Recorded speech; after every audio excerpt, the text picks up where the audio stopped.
గురువును గౌరవించని సమాజం వినాశకాలానికి గురవుతుంది. ఇది నిజం. గురువంటే భయం లేదు, గౌరవము లేదు. ఇక చదువు సంస్కారం ఎట్లా వస్తుంది? కొట్టొద్దు, తిట్టొద్దు, బడికి రాని వాడిని ఎందుకు రావట్లేదని అడగొద్దు, చదవాలని హోంవర్క్ అని కొట్టినా, తిట్టినా టీచర్లదే తప్పు. 6వ తరగతి నుండే కటింగ్ స్టైల్‌లు, చినిగిన జీన్సు, గోడల మీద కూర్చోవడం, వెళ్ళేవారిని, వచ్చేవారిని కామెంట్ చేయడం, "అరేయ్! సారొస్తున్నార్రా" అంటే "వస్తే రాని" అనే పరిస్థితి. దరిద్రం ఏమిటంటే కొంతమంది తల్లిదండ్రులే "మా వాడు చదవకున్నా ఏం కాదు, మా వాడిని మాత్రం కొట్టొద్దు." ఇంకొక విషయం ఏమిటంటే, "ఎవరు బాబు నీ కటింగ్ చేయించింది" అంటే "మా నాన్న సార్" అంటున్నారు. పెన్నుంటే పుస్తకం ఉండదు, పుస్తకం ఉంటే పెన్నుండదు. కొనరు, తెచ్చుకోరు. భయం ఉండాలని 2 దెబ్బలు వేద్దామంటే ఎటు నుంచి పోయి ఎటొస్తుందో అనే భయం. ఇవన్నీ చూస్తుంటే పిల్లల కంటే సార్లకే భయం ఎక్కువగా ఉంది. కొట్టకుండా, తిట్టకుండా, భయం లేకుండా చదువు వస్తదా? స్కూల్లో తప్పు చేసినా కొట్టకూడదు, తిట్టకూడదు, కనీసం మందలించకూడదు, ప్రేమతో చెప్పాలట. ఇదెలా సాధ్యం? మరి సమాజం ఎందుకు అలా చేయదు? మొదటి తప్పే కదా అని ఊరుకుంటుందా? మంచి నేర్పే వాళ్ళకి అదే స్కూల్లో హక్కులుండవు. ప్రవర్తన మార్చుకో అని టీచర్ చిన్నప్పుడే కొడితే నేరం. వాడు పెద్దయ్యాక అది చేస్తే మరణం.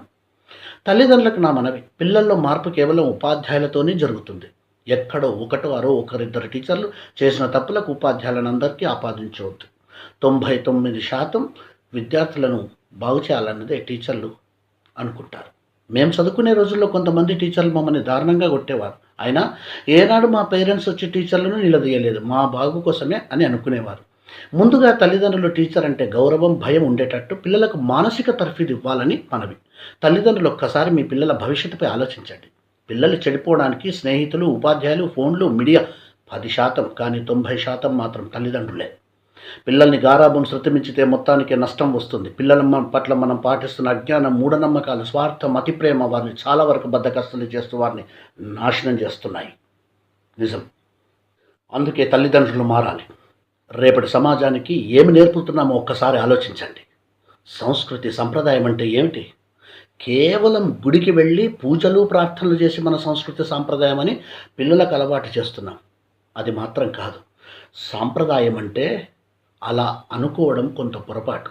పిల్లలకు బాధ్యత, మర్యాద, గౌరవం, కష్టం, నష్టం, ఓర్పు, సహనం, దాతృత్వం, ప్రేమ, అనురాగం, సహాయం, సహకారం, నాయకత్వం, మానసిక దృఢత్వం, కుటుంబ బంధాలు, అనుబంధాలు, దైవభక్తి, దేశభక్తి